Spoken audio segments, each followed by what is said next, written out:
si ñëw ak moom Khady Sylla parce que seen conférence de presse ñu bari gisaguñ leen daanaka ñu wax dañ doon laajte Yewwi mais Yewwi mi ngi dig ay conférence de presse mais boo xoolee conférence de presse yi nga xam ne moom la ñuy def dañ leen koy interdire démb interdire nañ ko tey ji aussi yan motif lañ leen jox yu valable ba tax ñu tere leen seen conférence de presse ak comment est-ce que vous vous êtes débrouillé ba dem cité kër góor gi finalement fi ngeen defee seen déclaration. non amul motif dañ leen ne ay instruction lañ jot rek démb bi ñu jógee ci tribunal on avait dit que dañu def réaction à chaud pour éviter les émotions mais en tant que leader dañuy retrouver wu dans notre base moom mooy le siège du PRP pour ñu jàngat mbir mi doog a def communication mais foofu la ñu fekk ñu arrêté suñu réunion ne nañu génn que waruñoo tase. ci biir noonu rek. waaw mais lu tax ngeen ñuy génne noo ay instructions lañu est-ce que am ngeen kayit amuñu kayit on nous a demandé de venir vous sortir. yéen ñu fa nekkoon ñëpp ku nekk ci coalition Yewwi. Oui, on nous a demandé de sortir. On est sorti du siège avec donc le borom siège bi en premier. Voilà, en premier. Donc après on est parti ñu dem a continuer suñu réunion bi feneen. Bon bi ñu paree ñu ne léegi tey dañuy def conférence de presse au siège du PUR. Moi je suis arrivé au PUR vers 10h15 bi ma ñëwee j'ai trouvé que déjà la porte était barricadée. Il y avait des forces de défense et de sécurité ñu fa nekkoon. Donc ma woo Youm pour wax ko mu ñëw il a voulu parler avec eux dégluñu ko sax ils nous ont demandé d'aller voir ailleurs donc ñu dàq comme des malfrats. C'est une violation benn raison c'est une violation de la liberté d'association ci siège du parti. Bon évidemment def nañ ko fi Ousmane Sonko moo tax nag tooy finalement on était obligé de parler parce que finalement une partie de l'opinion pense que nous on a abandonné Ousmane Sonko mais ñoom ñoo ko def sciemment pour donner cette impression aux populations que Ousmane Sonko a été arrêté ñu mu doon àndal sax duñ ko kii alors qu'en réalité ñoom ñooy violé moo tax nag may naan que on est en train de négocier un virage qui est très très dangereux donc fii la ñuy jaar démocratie sax Sénégal ba faw ou bien ñu jaar fii ñu dem vers un totalitarisme. te boobaa parce que dindi nañu insigne nekkoon ci siège parti. non bâche bu nekk ci am photo Ousmane Sonko sax ci siège kër Maodo sax dindi nañ ko tey. xam nga soxna Khady il faut quand même que on rappelle qu'on est dans un état de droit on ne peut pas se baser sur un réquisitoire d'un parquet. Ousmane Sonko a été présenté devant le juge d'instruction. ci wolof s'il vous plaît. dañ ko yóbbu ci kanamu juge d'instruction ñu téye ko pour mu nekk ci. Disponibilité yoon bi c'est ça moom mooy placé sous mandat de dépôt amul benn juge bu jàkkaarloog moom teg ko ay daan il n'est pas condamné. dañ ko tuumaal rek. dañ ko tuumaal présomption d'innocence am na te ñoom xam nañu lépp lu ñu wax ci Ousmane Sonko dara amu ci donc tey jii s'il fait face à un juge qui l'acquitte malgré tout le décret va rester décret bu ñuy wax kenn gisu ko Sénégal en tout cas man gisuma ko.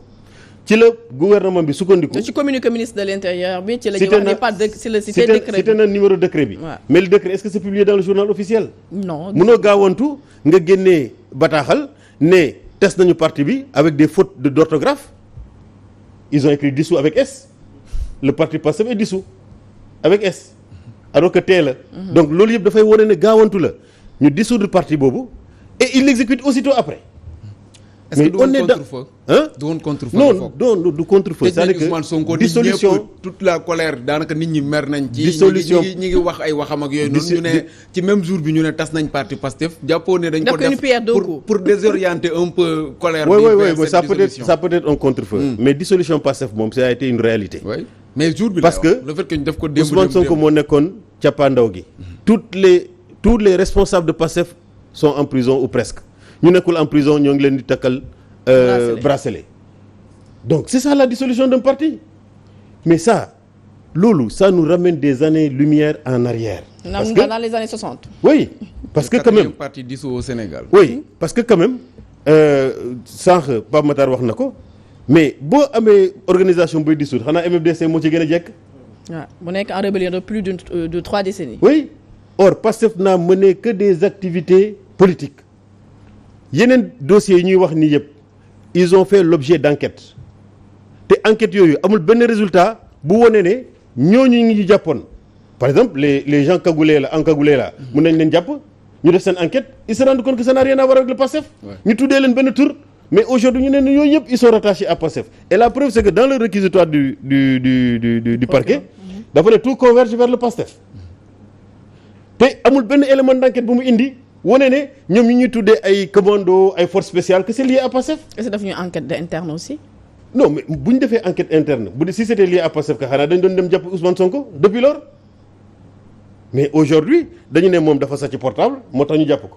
nee na sàcc portable mooy élément déclencheur. ça veut dire que c'était prémédité préparé nañu woon parce que ñu bari dañuy waar rapidité bu ñu am ba def montage vidéo yooyu. teg ça dit que ñoom gars yi dañoo tegoon lépp teg daas fanaanal di xaar. xam nga soxna Khadija dafa am benn affaire boo xam ne je crois que c'est un nouveau délit bi moom mooy le délit d'opposition. c'est pour la première fois au Sénégal qu'on ñuy poursuivre benn acteur politique.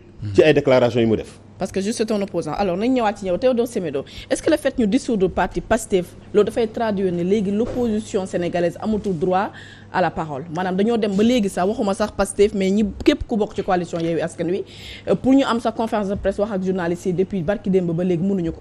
man sama souci mooy c'est un problème de démocratie dans les partis politiques parce que li ñu dissoudre Pastef tous les partis politiques en général convergent autour d'une personne qui décide à sa guise kooku tamit bu yoree réew mi moom tamit nu muy gérer parti yoom tey xoolal tous les leaders de partis politiques yi kaas yëpp démocratie ñooy xëy rek def circulaire teggi naa diw remplacé naa diw teggi naa diw remplacé naa diw mooy ñëw nag continuer ci exécutif bi ñu exécutif bi lan lay def la loi du plus fort lu ma xalaat moom lay def ñeneen ñi ils doivent être des suivistes c'est un éternel recommencement aujourd'hui la dissolution bu parti Pastef vraiment war nañ dépasser yii quoi Sénégal war na bañ a retourner temps yi nekk ay âge yi di nekk clandestinité ay xawma la nga waaw temps yooyu mu dem ay journal xalima temps yooyu ñuy léeg-léeg tamit ñuy jaay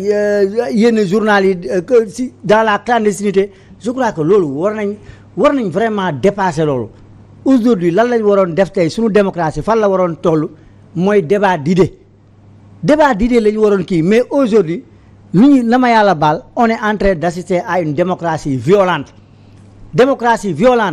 non seulement verbalement parce que les acteurs noonu la ñuy def violence verbale moo am violence physique mais jusqu'à quand et après ce sont ces mêmes politiciens qui veulent dire que on veut éduquer le peuple on veut former le peuple. mais violence bi kan moo koy exercer ci kan. non parce que violence bi c'est des deux côtés c'est du côté du pouvoir comme du côté de l'opposition pouvoir bi parfois il y a des discours irresponsables du côté de l'opposition aussi il y a des discours irresponsables il faut que chacun sache raison garder ñu comprendre que des deux côtés que le Sénégal bi ñoom ñaar moomuñu ko muy nguur gi mu opposition le peuple bi moom dëkk bi dañ leen dénk ku ci yor dara nga xam ne dañ laa dénk mais parfois da ngay xoolal sunu assemblée bi de part et d'autre saagante ndey lañ fa nekkee dóoronte kii mais kenn yóbbu leen assemblée pour loolu di leen yóbbu assemblée pour des changements ñu xool gëstu mais bu ñu taxee assemblée boo xam ne dañuy toog di saagante du matin au soir ñun